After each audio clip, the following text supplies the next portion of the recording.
Greeting everyone and warm welcome to the Global Women Empowerment Program. I'm Rose Rawani, your host and a dedicated advocate for leadership and global empowerment, women's empowerment. I'm honored to be here presenting the Global Empowerment Program alongside my team, my esteemed colleagues and also co-hosts Josie Kersey, Melissa Ryan and Veronica White. Welcome everyone to the panel today. I'm so glad that you have joined me today for the discussion, and hopefully we can have some positive impact to the community and empowering women. Global Women Empowerment is an inspiring and influential television program with a dedicated commitment to empowering women and girls on a global scale. We place a strong emphasis on education, leadership development, business and entrepreneurship, and to eliminate gender-based discrimination. Our show explores stories, initiatives, and strategies that empower women to become leaders and catalysts for change in their communities and beyond. Within our engagement content, we passionately explore a wealth of stories, initiatives, and strategies that equip women with essential tools to step up into leadership roles and drive positive change in their communities and beyond. Moreover, we actively foster multicultural leadership and promote sustainability within our community. Our fundamental values include empowerment, leadership, equality, respect, and humanity. Our vision is to be the global advocate and empowering women through education and leadership. Global Women Empowerment is not just a TV program, it's a movement. The stories explore deep into the core of empowering women and girls worldwide. The Global Women's Empowerment is a powerful and all-encompassing movement dedicated to enhancing women's life in numerous ways. It places utmost importance on developing leadership abilities, fostering personal growth, encouraging entrepreneurship, and championing advocacy and policy change, and establishing a nurturing and empowering community where women can truly flourish. By using captivating stories, expert interviews, and real-time reporting, our goal is to ignite inspiration, provide education, and drive change. During my leadership journey, I have been fortunate to work with a wide range of organizations who provide me with valuable exposure to various leadership styles. I have learned that fostering a high-performance team goes beyond creating a culture where individuals are not only encouraged and recognized for their contribution, but also promoting inclusivity and empowering women to take on leadership roles and have a voice. 5 tips that I would like to share with you that can help you in your life is it's important for a woman and anybody who wants to be in a leadership position to set clear goals. Define your short-term and long-term goals. Have a clear vision of what you want to achieve and provide direction and motivation for personal growth and success. Continuous learning, invest in your education and personal development. Embrace opportunities for learning new skills, expanding your knowledge, and staying up to date in your chosen field or area of interest. Build a support network. Surround yourself with a support network of friends, mentors, and like-minded individuals who encourage your personal and professional growth. Seek out role models who inspires you. Take care of your health. Prioritize your physical and mental well-being. Maintain a healthy lifestyle through regular exercise, a balanced diet, and stress management. Self-care is crucial for maintaining resilience, especially for women. Embrace change, take risk, and don't be afraid to step out of your comfort zone. Change and risk-taking often lead to personal growth and new opportunities. Be open to try new things and adapt to evolving circumstances. So I'm also going to introduce you to Josie Kersey. Josie is going to talk to us about overcoming adversity and maintaining mental health. Welcome to the panel, Josie. Thank you, Rose. Nice to be here with the other ladies. My topic today is overcoming adversity and obviously maintaining mental health. So overcoming adversity and prioritising mental health are essential components in the pursuit of gender equality and women's leadership. In a world often marked by challenges and pressures, women must navigate the complexities of societal expectations while safeguarding their mental well-being. Adversity can take many forms such as discrimination, gender bias, stereotypes, and societal expectations. Women often face unique challenges in their personal and professional lives due to adversities. However, by recognising and addressing these obstacles, women can transform them into opportunities for growth and empowerment. Consider the inspiring example of Maria Martinez, who faced significant adversity during her career ascent. She encountered workplace discrimination and personal setbacks, but instead of succumbing to the pressure, she sought help and focused on her mental health. Through resilience and self-care, she overcame her adversities, ultimately achieving a leadership position in her field. Maria's story highlights the pivotal role of mental health in overcoming obstacles and emerging as a leader. So today I'm going to share with you 5 tips on overcoming adversities and prioritising mental health. So the first tip is self-care, which means I care about myself. I care about my time, my health, my daily life and interactions, and know when to draw the line if I feel pressure and stress beginning to build. As women, we put everyone and everything first. Don't neglect yourself or put yourself last. Make your self-care a daily practice. Take a slice of the day and do some things which enhance your well-being. So include exercise, mindfulness, hobbies, and spending time with loved ones, or even that good old cup of coffee with the girls. You see, prioritising self-care can help you manage stress and maintain emotional well-being. The second tip is to seek support. Still, in this day and age, there is a stigma that women wear like a badge of honour at times, and that is not to ask for help, as it may render them weak or be seen to be incapable. My tip is, don't hesitate to seek support from friends, family or professionals when you are facing adversity and feeling overwhelmed. Sometimes sharing and being open about the challenges you're facing can provide emotional relief and calming support. Listening to practical advice sometimes refocuses and helps you find your equilibrium again. And ladies, it's okay to ask for help. Number 3, resilience building. Resilience is the ability to bounce back from difficult situations. It is a skill that can be cultivated through conscious effort. Developing resilience through positive self-talk and adaptability is crucial in overcoming adversity and navigating through setbacks. When faced with challenges, viewing them as opportunities for growth can empower individuals to persevere and find new ways to succeed. One way to build resilience is through the practice of positive self-talk. By engaging in positive and constructive inner dialogue, we can reinforce our self-belief, boost our confidence, and maintain a proactive mindset. Positive self-talk involves reframing negative thoughts and replacing them with affirmations and encouraging statements daily. This shift in mindset allows you to approach setbacks with a sense of optimism and determination rather than dread or fear. Tip number 4, set realistic goals and avoid burnout. These two go hand in hand. While striving for leadership and success is truly admirable, first set realistic goals and expectations for yourself. Let's talk about burnout. This is a state of physical and emotional exhaustion resulting from prolonged periods of stress and exertion. Don't race to the finish line and suffer burnout. Be level-headed and maintain a mental health equilibrium in all areas of our lives.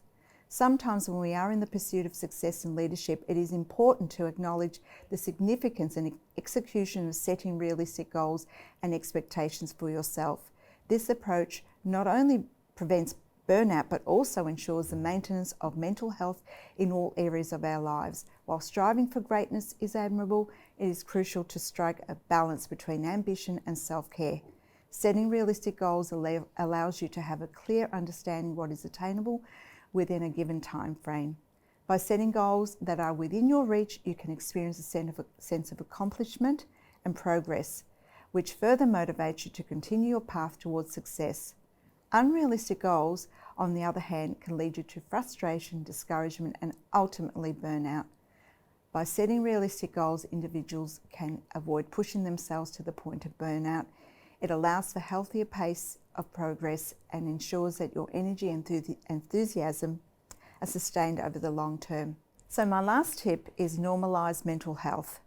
In workplaces and even in our home life, we keep how we are mentally coping with life under wraps for fear of not being viewed as good enough. My tip is be open to creating an environment where mental health is openly discussed and destigmatised. Encourage colleagues and friends and of course our family to seek help when needed and as often as needed. Overcoming adversity while prioritising mental health is a holistic approach to achieving greater women's leadership and success. By taking care of mental well-being, women can emerge as resilient, empathetic and effective leaders in various fields, promoting positive change and challenging preconceived limitations.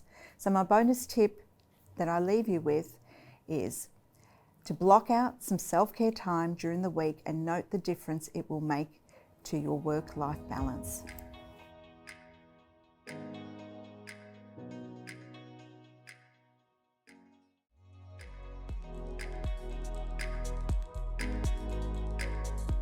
In today's panel, we also have Melissa Ryan with us, and she's going to talk to us about gender equality. So Melissa, again, welcome being part of this panel. And if I will leave you to speak and share with us your insight about gender equality, that would be great. Thank you, Rose. It's absolutely incredible to be here with you ladies. So gender equality means treating everyone fairly, regardless of their gender. It's about making sure that both girls and boys have the same opportunities in life. In school, this means that girls and boys should have equal access to education and no one should be treated unfairly because of their gender. At work, it means that all individuals should be paid equally for the same job and no one should experience harassment or discrimination. In politics, it means that women should have a say in decisions that affect everyone and the rules should be fair for all. Gender equality is important because it creates a fairer and more equitable world for everyone.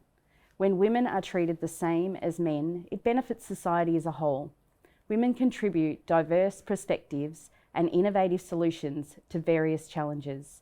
Gender equality isn't a competition, it's a collective effort where everyone can thrive. Achieving gender equality is a challenging but essential endeavour. It requires changing attitudes and practices.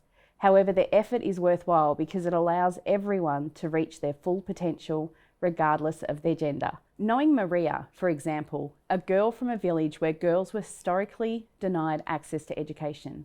When the village decided to treat all children equally, Maria had the opportunity to go to a school and learn. This change had a profound impact on the village as women who previously couldn't work outside their homes began contributing to their families' incomes. It wasn't just about money, it was about the fresh ideas and creative solutions that women brought. Maria's village became a better place for everyone. Maria's journey extended beyond education. She and the other women in her village became involved in politics, helping to create fair rules and decisions that benefited everyone. What started as a local change evolved into a global mission for fairness. Maria's story illustrates that when people work together for equality, they make the world a better place for all. So I'd love to share 5 tips for gender equality. So the first one is education and awareness. We need to encourage education and awareness programs that promote gender equality. This includes teaching children and adults about the importance of gender equality, dismantling stereotypes, and highlighting the achievements and contributions of women in various fields. Tip number 2, equal pay for equal work. So we need to advocate for equal pay for equal work, ensuring that women are paid the same as men for performing the same tasks and responsibilities. This includes transparent pay scales and policies that address wage gaps. So the third tip is to empower women in leadership roles. Let's support and mentor women in leadership positions, from boardrooms to political offices, actively promote women in leadership roles, breaking traditional gender stereotypes, and ensuring diverse representation in decision-making positions. So tip number 4 is to combat gender-based violence. We need to develop and implement policies and programs to combat gender-based violence, including domestic violence, sexual harassment, and provide resources and support for survivors and work to change the cultural norms that perpetuate violence against women. The final tip I'd like to share is to foster a work-life balance. Encouraging policies that allow for work-life balance, such as flexible working hours and affordable childcare options. This helps women juggle career aspirations with family responsibilities and promotes gender equality in the workplace. So these tips are not just a call to action, they're a roadmap to a fairer, more equitable world. It's time to champion gender equality, not just a concept, but as lived reality. Together, we can make it happen. Melissa, thank you so much for sharing your insight, and what you have covered was, I'm sure, it's very important, and our viewers would have picked up a lot of good insight from that discussion. So from here, our next panelist is Veronica, and she's going to talk to us about work-life balance, nurturing well-being and success. So welcome to the panel, Veronica. We are very happy to have you with us, and I will leave the topic to you now. Thank you, Rose, and thank you, ladies. I'm very happy to be here to talk about work-life balance and nurturing well-being and success. And my message is closely related to the ladies that shared before the message. And maintaining a healthy work-life balance is a critical component in the quest for gender equality and women's leadership. It involves not only effectively managing professional responsibilities, but also safeguarding personal well-being and nurturing passions beyond the workplace. An example is Sarah Johnson, a dedicated professional who found herself consumed by her career demands. She realized that her commitment to her job was affecting her mental and physical health. Sarah took proactive steps to redefine her work-life balance by setting boundaries, engaging in self-care, and dedicating time to her personal life and interests. She not only rejuvenated her well-being, but also advanced in her career. Sarah's story exemplifies the transformative power of work-life balance in achieving both personal happiness and professional success. So 5 tips for maintaining work-life balance is, first of all, is setting boundaries. And by setting boundaries, we clearly define your work hours and personal time. When we talk about work-life balance, and as women, we do want to have it all. And our desires and wishes are so diverse. We want to have a professional career. We want to have good relationships. We want to have fun sometimes. And the commitments based on those diverse settings, they are very demanding. However, we want to address them all. The first thing we have to understand and accept that there is no such a thing as work-life balance. We practically, it's defined by our priorities at the moment. So if our priorities at the moment is a professional career, then we dedicate effort and hours putting in there. However, in any aspect of our work or life balance, the common denominator is health. And as ladies previously shared, without health, we cannot enjoy life, we cannot attend to the needs of our family or perform at work. Dedicating time to yourself and to self-care practices, and it's one thing, it's imagining it and thinking about it, another thing to actually break it down to practical steps.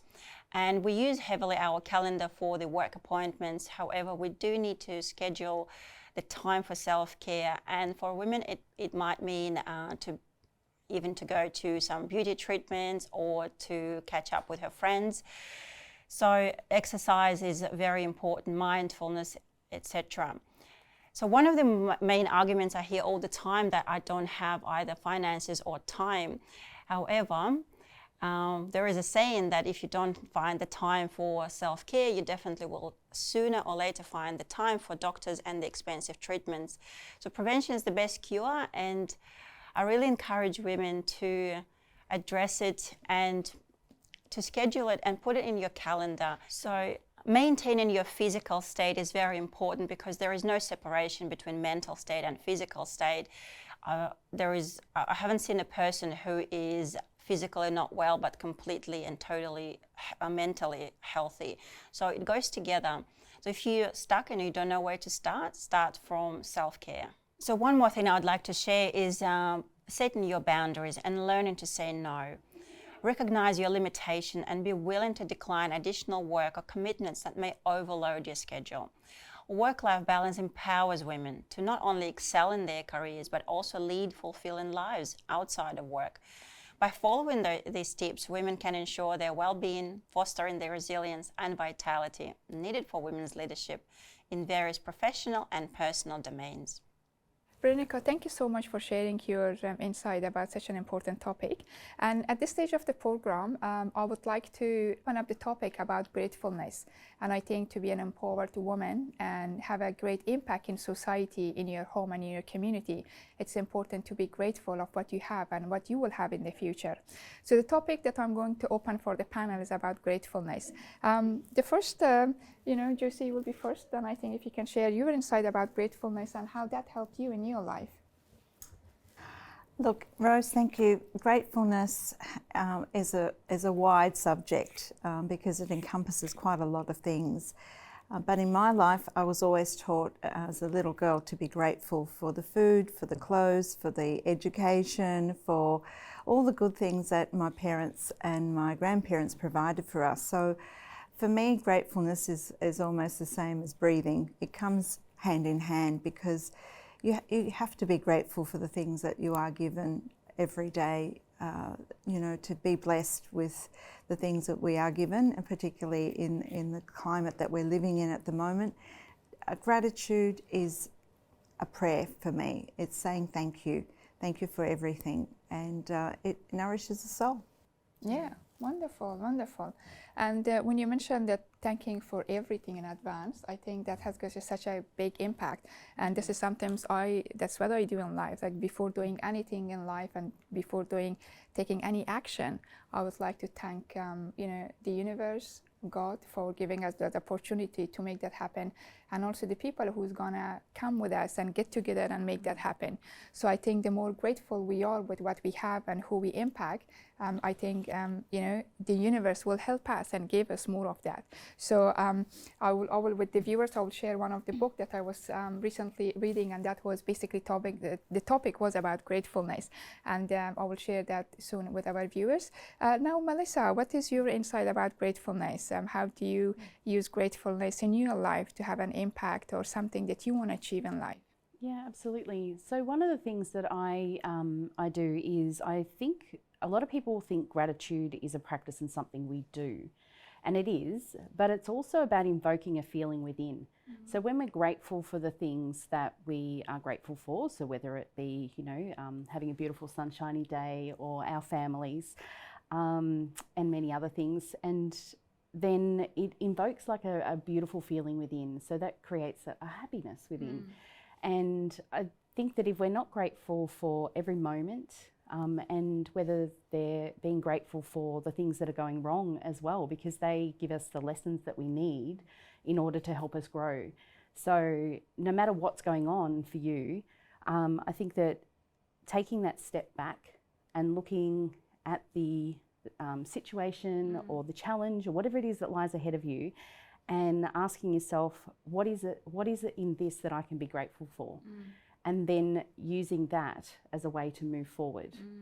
And yeah, and so, you know, I often have 5 gratitudes, things that bring me back. So if I'm going through a challenging moment and I can't seem to find something to be grateful for, then I go back to 5 things, you know, being my family, my grandfather, because he's 96 and, you know, been a blessing in my life. And beautiful people like yourself in my life, and the support that I have around me. And those things help me move forward from any challenge, or even sometimes making decisions, because when we're in gratitude, we can make better decisions. Absolutely. So, thank you so much for sharing. Now, Veronica, how about you? How do you use gratitude in your life, and what are some of the impacts that you have seen, you know, using gratefulness? Well, I agree with you, ladies, that gratitude under the circumstances which are not favorable in our life, that's very important to maintain that. And really that just gives you the guidance in hard times. And that's to maintain that resilience, and also being grateful for anything that life brings. It's the sense of gratitude will keep you through the tough times. It's interesting that when we talk about gratefulness, sometimes we think that the good things that happens in our life that we should be grateful for, right? Because we are happy about it, we will enjoy that process, and it actually gives us something that we will be happy about it. But sometimes it's also important to notice and be grateful for something that didn't go right in our life, right? Because there's any setbacks, any challenges that happens in our life, there's a lesson to that too. So we need to embrace that, we need to be patient with that, and we need to understand that message, that what is this you know, challenge, or what is this setback is actually teaching us. And from my life experience, you know, the way I grew up, sometimes I grew up by learning and being through some of those challenges and embracing those challenges, and actually learning and thinking about it, what those challenges actually taught me. Because I believe that the more challenge you have, the more stronger you will get. And that's why it's so important to, experience different things in life. Happy times, challenging times, and also it all teaches us something valuable. So thank you, ladies, for sharing your insight about gratefulness, and I'm sure it's such a beautiful topic to cover. At this stage of the program, I would like to welcome two incredible women who I will introduce you to, both of them. And they are very lovely ladies. They have been empowering mothers, and I think the subject that we talked was mostly about gratefulness. So it's so important that we'll be grateful from our parents, from our mothers, fathers, and especially these incredible women, and being mother and also being incredible human beings. So I thought I will invite them to our panel discussion, can join us, and you will be introduced with them. So thank you, ladies, for being here. And now I would like to invite the other two incredible women to come here, and I would love to introduce you to both of them. Thank you.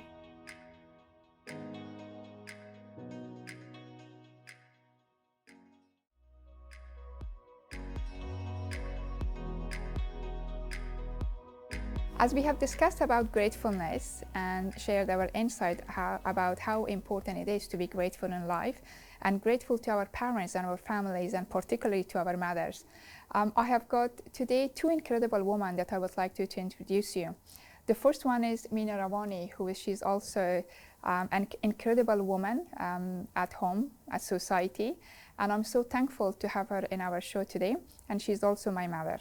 The other incredible woman that I have in my show is Miss Natalie, and I'm so happy that she's here. She's traveling from overseas, and she's here for a very short period of time, and I'm so privileged and grateful to have her in our show today. I think Veronica has got something to say to her mom, so I'm going to leave it to Veronica, and she will going to lead the conversation.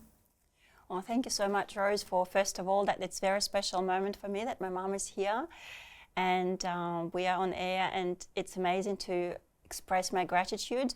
It is a very special moment for my mom to be here, and we live so far away, and we see each other not very often.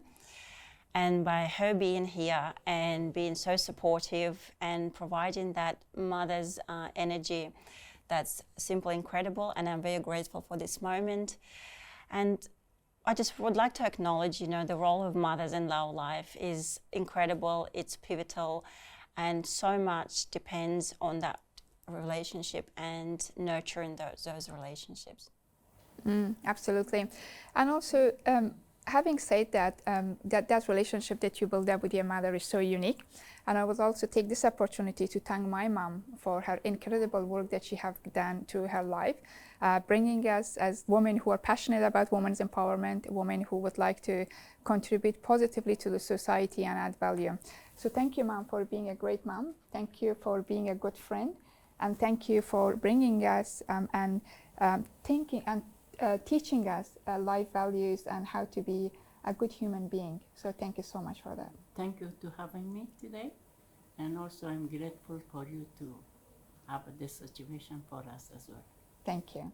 I would also like to thank all the mothers out there because all mothers are special. They have a special place in their families and their communities, and they all add a great value. So I would like to thank you all mothers out there. We love you, we acknowledge you, and hopefully we'll be able to provide great contribution to our programs and add value to your lifestyle, and provide you with some great programs about women's empowerment, women's leadership that you can take action and you can use it on a daily basis. So thank you again, and I wish you all the best. Thank you, mothers. Thank you today. Thank you. Now, at this stage of the program, I'm going to open the topic and the conversation about what's the best thing happened to you in your life. So as a viewer, you can think about that and you can see what is the best thing happened to you in your life. And also I'm going to open up the discussion for our panel to talk about what is the best thing happened in your life. So the first person that I'm going to talk to, Melissa, is you. And you got to be honest about your answer, I'm sure you will.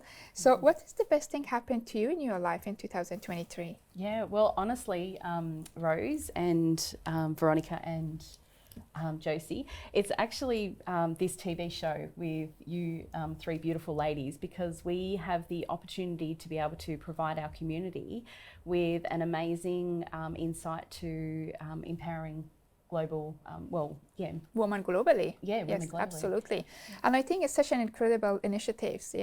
I had this idea in my mind for some times, and being able to now bring this idea into implementation and being able to serve the community and other women and providing great resources and also topics about global woman empowerment is such a significant contribution, and I hope it is, because what we're trying to do, not only myself but also these incredible women came together, and we would like to provide a program where we can contribute to the communities. We'll be talking about leadership, we will talking about how to empower women globally. And I think I totally resonates with you, Melissa, that it's one of the incredible things to happen to me too in 2023. And I'm really grateful for this initiative that we're taking on board such a incredible and critical topics that we will be talking about, which is basically about global women's empowerment.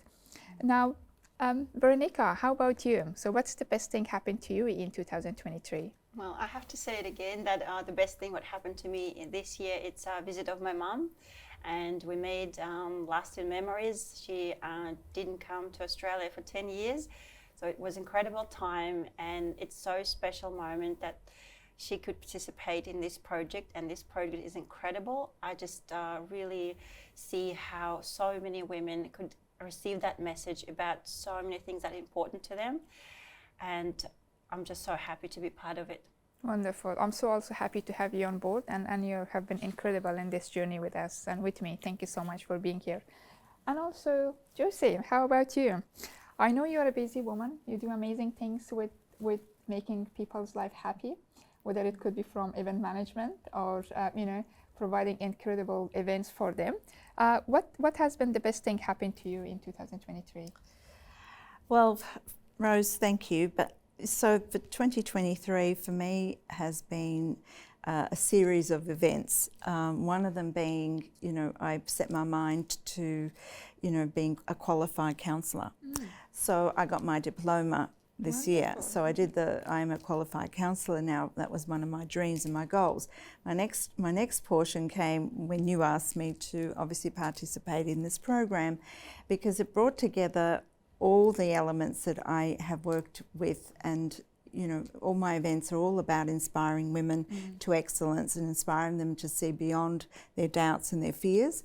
And this program is the vehicle, and I thank you wholeheartedly for the opportunity, because doing something like this, and you've seen the vision to cast your vision wider than you dared or dreamed or imagined, to reach women and give them self-worth, and give them the ability to see themselves in their true capacity. And I think that's a great blessing, and it's come at the right time. So thank you. You're welcome. So much. You. And I'm so grateful and thankful that I have you in part of my team. And these are incredible women who have done significant contribution to the society themselves. The other thing is that when we talk about change and impact, and also contribution to the society, and I think it's important for women to know that dream big and always believe in yourself, because with confidence, with passion, with determination, you can achieve anything. Whether it could be a small dream or a big dream, if you make that decision that you want to achieve something, go for it, take the risk. Don't listen to other people, what they are saying. Their opinion doesn't matter. What's important is what does that mean to you. So get out there, make those dreams come true, and I wish all of you good luck in this journey.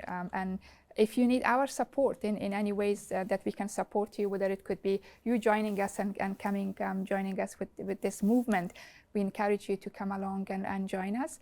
And we would also encourage expert leadership people within their communities, and people who are really passionate about what they do and want to contribute to the society, to come on this movement and join us, because there's no better way and there's no better time than leading the way and leading as an empowered woman. So I will definitely encourage you to come on board and join us with this movement. Thank you.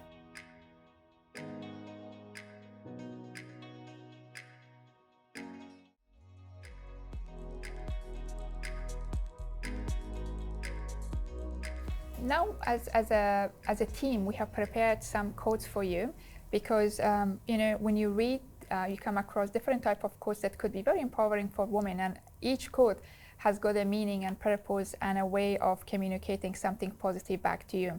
So I will be starting with Juicy sharing her quote with us. Yes, thank you, Juicy. Sure. This is a quote that I have kept with me for the longest time, and this is the quote that gives me courage and it spurs me on to achieve the things that I have achieved. So it's really simple, there's not many words, but it is really, really impactful. So the quote is, "What would you attempt to do if you knew you could not fail?" That opens up so many opportunities in one's mind. You know, what would you attempt to do? And I've put this quote in action many, many, many times. If failure wasn't a factor, what would you do? And with your life, with your business, with, you know, your ministries or your education, whatever is in your hand, what would you attempt to do? So this is a great quote, and I'll just say it again. What would you attempt to do if you knew you could not fail? Wonderful, yes. And it is such an incredible quote because, you know, some of the actions that we want to take, we don't want to take because some people feel scared, you know, for taking those actions. And I think overcoming not to be scared and overcoming that obstacles, both mentally and emotionally, can help us to drive, you know, can help us to dream big and achieve big. And I think that quote totally resonates what Juicy, you have said, that if you knew you could not fail, what would you achieve? You know, with that possibilities, you could do a lot of things. And I think it's just a matter of not allowing that fear to stop you, and you can actually move forward to achieve that goal. Yeah. So, Melissa, how about you? What is your quote for the day? Yeah, so mine's one from Rihanna, actually, the singer. So there's something so special about a woman who dominates in a man's world. It takes a certain grace, strength, intelligence, fearlessness, and the nerve to never take no for an answer. Yeah. And I think that one's really powerful because we need to work on our inner talk to have that courage and the fearlessness to step forward. Absolutely, and not taking no as an answer. Because sometimes, you know, you try for different opportunities, you go ahead with life, and sometimes you get discouraged with saying no. For example, if someone applying for a job, maybe many jobs, and then they will get discouraged or rejected, that saying and approaching with no, it's actually disencourage them. So being able to, you know, eliminate that accepting that no and moving forward with that, embracing that challenge, I think it's another way that you can actually push yourself moving forward to achieve your goals, not taking no as an answer. I think that's what I would like to say. Yeah. All right. And again, Veronica, how about you? So what's your quote of the day? My quote for the day is, "Happiness is the highest level of success." And what do I mean by that is, not I, it's actually Victor Stretcher. And so everyone has different meaning for success, and self-discovery, identifying what is important to you, what brings you fulfillment, is the highest form of success. Being happy where you are in what you do and who you're becoming, that's the highest form of success. That's wonderful. That's wonderful. Thank you for sharing. As we approach the conclusion of our program, I would like to extend my heartfelt gratitude to all of you, our viewers, for being an integral part of the global empowerment movement. It's important to remember that this is not the end of the conversation, it's just the beginning. We strongly encourage you to stay connected with us through our social media channels, where we will continue to share inspiring stories, valuable resources, and updates on the progress of our mission. Your ongoing involvement is absolutely essential in our journey to empowering women globally. Together, we can break down barriers, shatter glass ceilings, and create a more inclusive and equitable world for all of us. I'd like to extend my heartfelt gratitude also to our panelists for their insightful contribution, and two remarkable mothers who played a pivotal role in our program. In parting, I encourage all of you to live with passion and confidence, and let's keep the spirit of empowerment alive. So thank you for being a part of this incredible movement, empowering women and creating a brighter and equitable future for all.